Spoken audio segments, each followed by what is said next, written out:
Red Sparrow is about a young woman, Dominika Yegorova, who's a prima ballerina at the Bolshoi.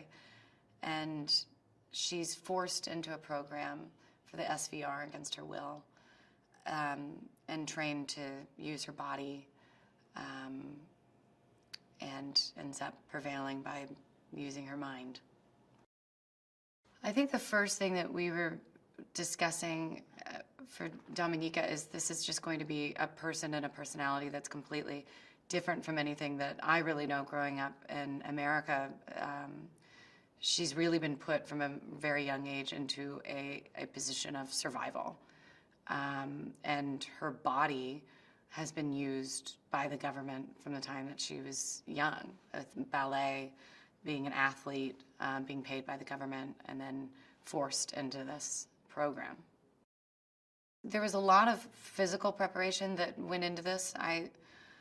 For the ballet scenes, I obviously did a lot of training with ballet, 3 months every day, 4 hours, just really, really intense training, which even though I'm never going to get to the point where I'm going to be able to dance like a ballerina at the Bolshoi, it taught me, posture. It can change your body in other ways, and discipline.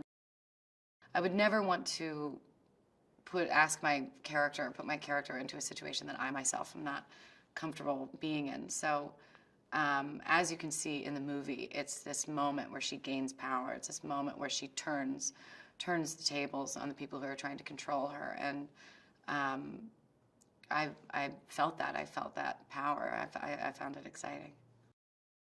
I think that all women can relate to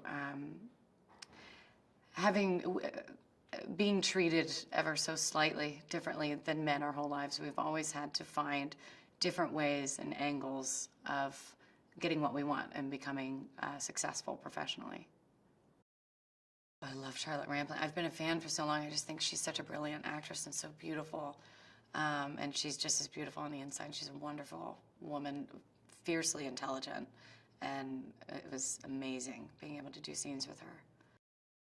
Dominika and Nate have a really interesting relationship because they've both been assigned to one another to get information. And in this process, they're both manipulating each other, and they fall for each other.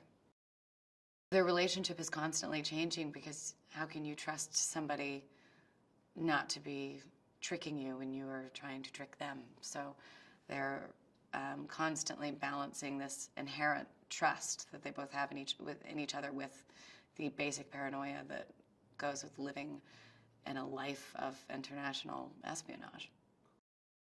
I love Joel. He's so talented. His accent was flawless, which was very intimidating for me, trying to master a Russian accent. He's just fun, and he's a really hard worker, and he played the character perfectly. I can't imagine it being anyone else. He brought so much more to the movie and so much to that role. Dominika's relationship with her Uncle Vanya is probably the most fascinating relationship I've ever seen on film. It's so complicated, and I don't want to talk about it too much because it's so interesting that you need to just see it. But there's so many twists and turns in their relationship. You never know which way is up. You never know who's in the lead.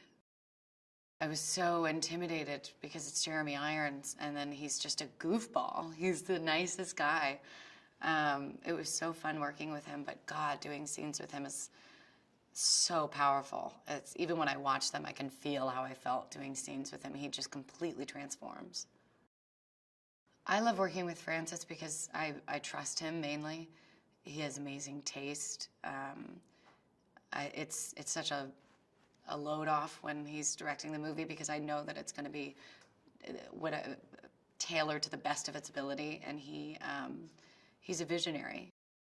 You can definitely expect to be taken on a whirlwind, a dark adventure where you do not know.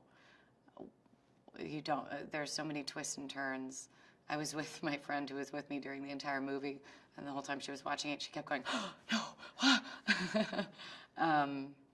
It's really smart. It's really well thought out. It's it was creative and really exciting.